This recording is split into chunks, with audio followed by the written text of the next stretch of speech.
അപ്പായി എന്തായി? എല്ലാരും റെഡി ആയിക്കൊണ്ടിരിക്കുന്നേ. നോക്കിയേ നാറ്റെങ്ങനെയുണ്ട്? കറക്റ്റ് സ്കോച്ചിന്റെ സ്മെല്ല്. ഹൈ, എന്തുട്ട് വിചാരിച്ചേ? കുന്നംകുളം അർപ്പായെന്ന് പറഞ്ഞാൽ അച്ഛനും അമ്മനും വരെ ഡ്യൂപ്ലിക്കേറ്റ് ആയിട്ട് ഉണ്ടാക്കുന്ന പാർട്ടിനി വേണ്ടി വന്ന പ്ലാസ്റ്റിക് കൊണ്ട് വൈക്കോല ഉണ്ടാക്കുന്ന എന്തുട്ടായി പറയണേ? ടേസ്റ്റ് എങ്ങനെയുണ്ട്? ടേസ്റ്റ് വലിയ വ്യത്യാസമില്ല. ടേസ്റ്റ് കറക്റ്റ് ആവണേ 2 ദിവസം കൊണ്ട് കഴിയണം. നല്ല അസല് തേരട്ടയുടെ എസൻസ് ഇട്ട് വാറ്റിയതാണ്. തനിക്ക് നേരത്തെ പറഞ്ഞുകൂടായിരുന്നു. അതൊക്കെ അങ്ങനെ നേരത്തെ പറയാൻ പറ്റുമോ? ഇത് ട്രേഡ് സീക്രട്ട് ആണ് കളിക്കുന്നത്. എന്ത് പണ്ടാരായാലും അടുത്ത ആഴ്ച 20 കേസ് റെഡി ആവണം. എറണാകുളത്ത് എത്തിക്കാനുള്ള ഏറ്റവും സാറേ ക്യാപ്പാ വന്നോട്ടെ. 20 അല്ല 200 കേസ് വരെ ഉണ്ടാക്കാൻ എന്നെ സംബന്ധിച്ചൊരു കനമുള്ള കേസല്ലെന്ന്. ഹൈ, പിന്നെ ഇത് ബ്ലാക്ക് ലേബൽ അല്ലാന്ന്. ഈ ഇൻസ്പെക്ടർ എന്ന് പേര് പറഞ്ഞതുകൊണ്ടായില്ലല്ലോ. കണ്ടാ തോന്നണ്ടേ? പണ്ടൊക്കെ PC ആയിട്ട് കയറി ഏഡായിട്ടൊന്ന് വിലസി ഒടിയിൽ മൂത്ത് ഇൻസ്പെക്ടർ ആവുമ്പോഴേക്കും ഓരോരോ പക്വതയൊക്കെ വരും. പ്രതികളെ എങ്ങനെ കൈകാര്യം ചെയ്യണമെന്ന് പഠിക്കും. ഇപ്പൊ അത് വല്ലതുമാണോ? ചുമ്മാ കോളേജിൽ ഫുട്ബോളും തട്ടി നടക്കുന്ന പിള്ളേരെ SIയുടെ തൊപ്പിയും വെച്ച് ഒറ്റ തട്ടല്ലേ ഡിപ്പാർട്ട്മെന്റിലേക്ക്. ഈ കുഞ്ഞുങ്ങൾക്ക് വല്ലതും അറിയാവോ? ഒക്കെ ഞങ്ങൾ സീനിയേഴ്സ് പഠിപ്പിച്ചു കൊടുക്കണം. കള്ളു കുടിക്കാനും മനുഷ്യന്മാരിടിക്കാനും അതിത്ര പഠിപ്പിക്കാൻ എന്താ ഉള്ളത് പോലീസ് അമ്പ്ര? നിന്റെ ഈ ചെളികുത്തല് പോലെ അല്ല ഡിപ്പാർട്ട്മെന്റ് കാര്യങ്ങൾ. മനസ്സിലായോടാ പെങ്ങ? ഓ,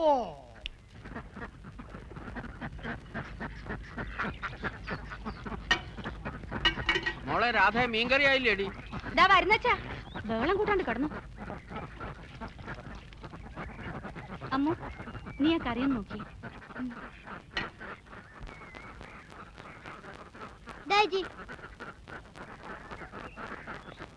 എടാ ഇങ്ങ് വാടാ. ഇത് എത്ര കാശുണ്ടടാ? എനിക്കറിഞ്ഞൂടാ. നിനക്ക് അറിഞ്ഞൂടെ?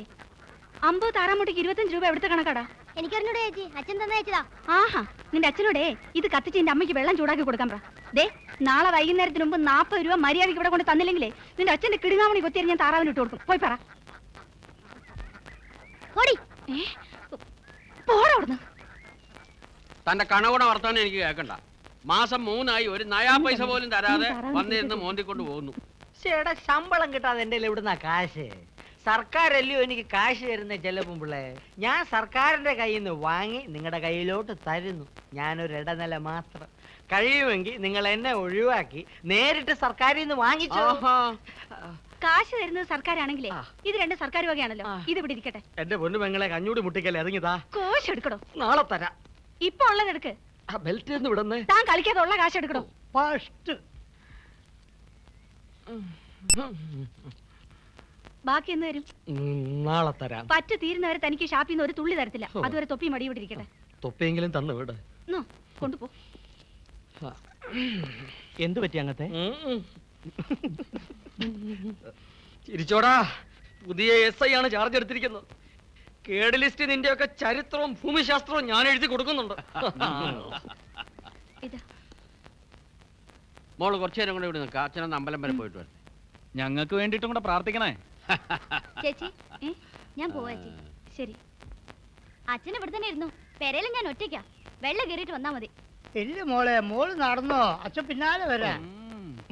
മോളെ ഇത് കൊണ്ടുപോയി. പാപ്പിയേ, ഒരു 4 ഉപ്പിങ് എടുത്തോ. ഒന്നേ നേരിക്കുമല്ലോ അമ്പ്ര. ഇപ്പൊ എത്രയായി? ലേശം തൊണ്ടല്ല. അയ്യടാ, ഇന്നാ ഞാൻ 4 കുപ്പിക്കാ പറഞ്ഞത്. ഇന്നേ ഓരോ കുപ്പി കുടിച്ചാ മതി എന്ന് പറഞ്ഞാൽ കാശ് ഞങ്ങളല്ലേ? ആ, കാശ് തരുന്നൊക്കെ ശരിയാ. ഉള്ളത് മുഴുവൻ ഇവിടുന്ന് വലിച്ചു കയറ്റും. പിന്നെ പാതിരാ വയലും നാട്ടുകാർക്ക് ചെവിതല കേൾക്കാൻ മേലാതെ ദിവസവും തല്ലും വിളിയും ബഹളമാ. വേണ്ട വേണ്ട. ചേടാ, അതിന് നിനക്കെന്താ വേണേ? എനിക്കെന്താന്നോ, ചെല്ലപ്പൻ പിള്ളയുടെ കള്ളു കുടിച്ചിട്ടാണെന്നും പറഞ്ഞ് നിങ്ങൾ അമ്മമാര് ഞങ്ങളെ ചീത്ത പറയും. അതിപ്പോ ആരുടെ കള്ളു കുടിച്ചാലും കള്ളല്ലയോ? ചെല്ലപ്പൻ പിള്ളയുടെ കള്ളിന് മാത്രം എന്തോ പ്രത്യേകത? കള്ളിന് മാത്രമല്ല, ചെല്ലപ്പൻ പിള്ളയുടെ മോളെ കാണാൻ കൂടിയാ നിങ്ങളിവിടെ വരുന്നതെന്ന് ഗോപിച്ചേട്ടന്റെ അമ്മ അമ്മൂനോട് പറഞ്ഞു. എന്റെ സ്വഭാവത്തിന് ഞാനാല് പറയേണ്ടതാ. എന്റെ അമ്മ ഒരു സത്യം പറഞ്ഞു എന്ന് വെച്ച് നീ എന്തിനാ എത്ര ചൂടാവുന്നത്? എന്താ പറഞ്ഞേ? എന്റെ രാധേ, നിന്നെ കാണാല്ലെങ്കിൽ പിന്നെ എന്തിനാ ഞങ്ങൾ ഈ ഷാപ്പിൽ തന്നെ വരുന്നേ? സത്യം, എന്നെ കാണാനാണ് നിങ്ങൾ ഇവിടെ തന്നെ വരുന്നേ? പിന്നെ അല്ലേ? എന്നാലേ ശരിക്കും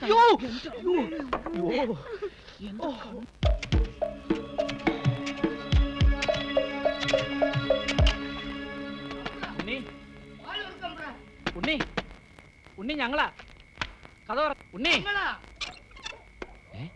ഗോപിയുടെ അച്ഛനോ എന്തുപറ്റി? ഞങ്ങളുടെ മഠം ഏമനക്കാരുടെ ആൾക്കാർ പൊട്ടിക്കാൻ വന്നു. തടയാൻ ചെന്ന് രവിയും ഗോപിയും പോലീസുകാർ പിടിച്ചോണ്ടുപോയി. പോലീസ് നിനക്ക്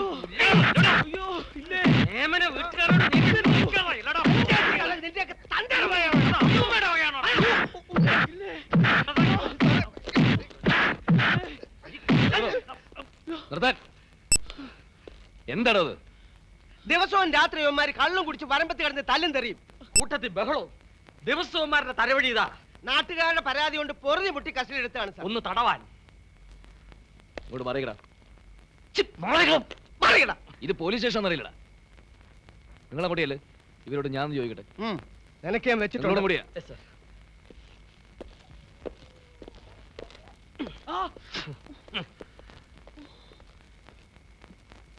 സത്യം വേണം. എന്താ ഉണ്ടായത്? ആ മേമന പണിക്കാരുടെ കൂലിക്കാര് ഞങ്ങളുടെ മട പൊട്ടിച്ചു. അത് തടയാൻ ഞങ്ങൾ ചെന്നതാ. ആളെ അറിയോ? അറിയാം, ആ അച്ഛനും ചന്ദ്രനും മറ്റുമാ.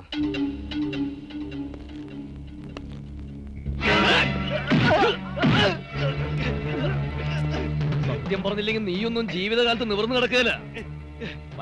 ആര് പറഞ്ഞാ മട പൊട്ടിച്ചത്? അത് പറഞ്ഞാൽ ഞങ്ങളെ കൊല്ലും. പറഞ്ഞില്ലെങ്കിൽ നിന്നെയും കൊല്ലാതെ കൊല്ലും. പറയാം, മേമനല്ലേ രമേശൻ മുതലാളി പറഞ്ഞിട്ടാ.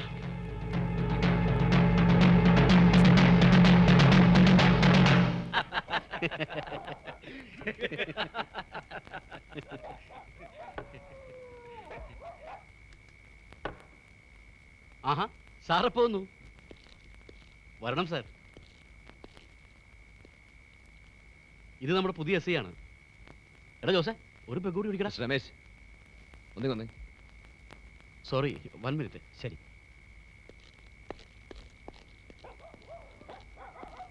താൻ കൈതക്കൽക്കാരുടെ മട മുറിക്കാൻ ആളെ വെച്ചോ? അതൊക്കെ ഒരു തമാശയല്ലേ സാർ? ഇടയ്ക്ക് ഇങ്ങനെയൊക്കെ ചില തമാശകളില്ലെങ്കിൽ ഈ കുട്ടനാട്ടിലെ ജീവിതം ബോറാവില്ല സാർ. കഴിവറട മോനെ, മറ്റുള്ളവരുടെ ജീവിതം കൊണ്ടാണോ നിന്റെയൊക്കെ തമാശ?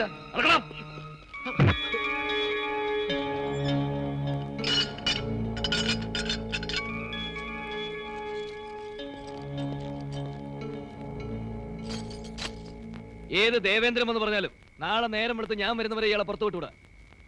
വിട്ടാ തന്റെ തൊപ്പി കാണുകയല്ല, മനസ്സിലായോ? എന്റെ കുഞ്ഞെ, ആരാടോ എന്റെ അനിയനെ കസ്റ്റഡിയിലെടുത്ത്? അത് ഞാനാ, സബ് ഇൻസ്പെക്ടർ ഉണ്ണികൃഷ്ണ വാര്യർ. എന്തോ വേണം? ഇവനെ ഇറക്കി വിടണം സർ. ഒരാളെ കസ്റ്റഡിയിലെടുത്താ ഞങ്ങൾക്ക് ചില നടപടിക്രമങ്ങളൊക്കെ ഉണ്ട്. അത് പൂർത്തിയാകാതെ എനിക്കൊന്നും ചെയ്യാൻ വയ്യല്ലോ. ദിവസവും പട്ടുമത്തെ കിടന്ന് ഉറങ്ങുന്നതല്ലേ? പോലീസ് ലോക്കപ്പിൽ കിടക്കുന്ന സുഖം കൂടി അനിയനൊന്നും അറിയട്ടെ. സാറിയല്ലേ? മേമന മാധവ് പണിക്കരുടെ മകനെ കസ്റ്റഡിയിലെടുക്കാൻ മാത്രം താൻ വളർന്നു അല്ലേ? ഓ, അതിന് ഞാൻ പോലും വേണ്ട, ഇവിടത്തെ കോൺസ്റ്റബിൾമാർ മതി. അവർക്ക് നാണായതുകൊണ്ട് ആ ജോലി ഞാൻ ചെയ്തെന്ന് മാത്രം. എടോ, ആരോടാണ് കളിക്കുന്നതെന്ന് തനിക്ക് ശരിക്കും അറിയില്ല. 24 മണിക്കൂറിനകം തന്നെ ഞാൻ കാണിച്ചു തരാം.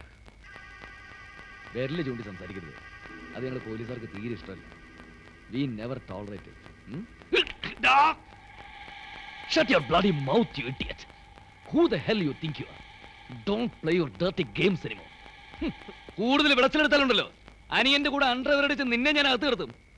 ചൊട്ട കാശിന് വിലക്കെടുക്കാനാവാത്ത ചില ആമ്പിള്ളേരെങ്കിലും പോലീസ് ഡിപ്പാർട്ട്മെന്റിൽ ഉണ്ടെന്ന് നിന്റെ മാടമ്പി തന്തയോടൊന്ന് പറഞ്ഞേക്ക്. Get lost! നാണം കെട്ടവനെ, ഒരു പീക്കർ എസ് ഐയെ കൈകാര്യം ചെയ്യാൻ പറ്റിയില്ലെങ്കിൽ മാധവ പണിക്കരുടെ മകനാണെന്ന് പറഞ്ഞ് എന്തിനാണ് നടക്കുന്നത്? അച്ഛാ, അത് ഒന്നും പറയണ്ട, കടന്നു പൊയ്ക്കാൻ മുമ്പിന്ന് വിളിക്കണോ തിരുവനന്തപുരത്തേക്ക്? ആർക്കാണാവോ? തന്റെ മുത്തച്ഛനെ. എടോ, നമ്മുടെ MLA വിളിക്കാൻ. എന്റെ പൊന്നു കുഞ്ഞെ, ഞങ്ങൾ മനസ്സാ വാച അറിഞ്ഞതല്ല. എനിക്ക് ചെയ്യാവുന്നൊക്കെ ഞാൻ ചെയ്തതല്ലേ. ഉത്തരവനുസരിക്കാൻ ഞാൻ ഞങ്ങളുടെ പോലീസുകാരുടെ തൊപ്പി തെറിക്കും. ആരോട് ചോദിച്ചിട്ടാണോ ഇയാളെ പുറത്തിറക്കിയത്? സർ, അത് ഓ, ഉണ്ട ചോറിന് നന്ദിയായിരിക്കും. എഴുന്നേക്കടാ.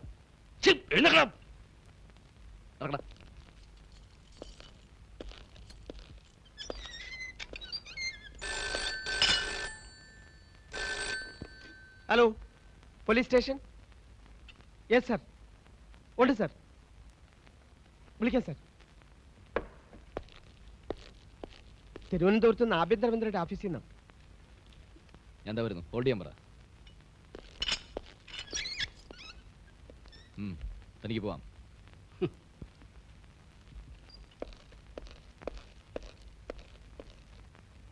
Yes, sub inspector Unnikrishnan. ആ, ആഭ്യന്തരമന്ത്രി കൊടുക്ക്.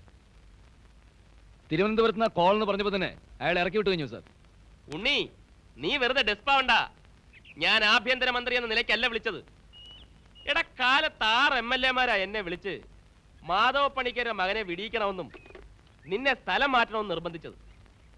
ഞാനാ നിന്നെ അവിടെ നിയമിച്ചതെന്നും അത് നിന്റെ ആവശ്യപ്രകാരമാണെന്നും നിന്റെ ആവശ്യമെന്ന് പറയുന്നത് എന്റെയും കൂടി ആവശ്യമാണെന്നും നമ്മൾ ഒരു കളരി പയറ്റിയവരാണെന്നും അവന്മാരടുത്ത് പറയാൻ പറ്റുമോ? രാഷ്ട്രീയമല്ലേ മോനെ. ഞങ്ങൾ കളിക്കുന്ന കളിയൊന്നും നിനക്ക് മനസ്സിലാവില്ല. ആരെയും പിണക്കാൻ വയ്യല്ലോ. ചെകുത്താനെയും ദൈവത്തിനെയും ഒരു വണ്ടിക്ക് കെട്ടിയിട്ട് അടിക്കുന്ന പണിയാ ഞങ്ങളുടേത്. പിന്നെ നീ സൂക്ഷിക്കണം. മേമനപ്പണിക്കർ നിസാരക്കാരനല്ല. വലുതാവുന്ന കാര്യത്തിനൊന്നും കയറി പിടിക്കരുത്. പിടിച്ചാലത് പിടിയായിരിക്കണോടാ. വെറുതെ വാല് മുറിയരുത്. നീ എനിക്ക് നാണക്കേട് ഉണ്ടാക്കി വെക്കരുത്. Carry on. വെക്കട്ടടാ.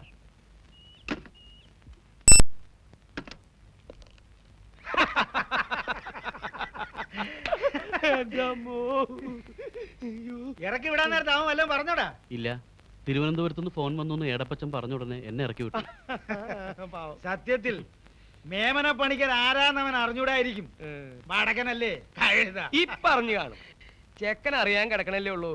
ചെറുപ്പക്കാരനല്ലേ, ആള് മിടുക്കനാണെന്ന് ഡിപ്പാർട്ട്മെന്റിൽ തെളിയിക്കാൻ ഒരു പൂതിയും കാണും. പിന്നെ ഒന്ന് ഇളക്കി നോക്കിയാ ഇവിടുന്ന് കൂടുതൽ വല്ലതും ചോർത്താൻ പറ്റിയാലോ എന്നും മനസ്സിലും കാണും. ചോർത്തണ കാര്യത്തില് തനിക്ക് മനസ്സിലാകണ പോലെ മറ്റാർക്കും മനസ്സിലാകുകയല്ലോ.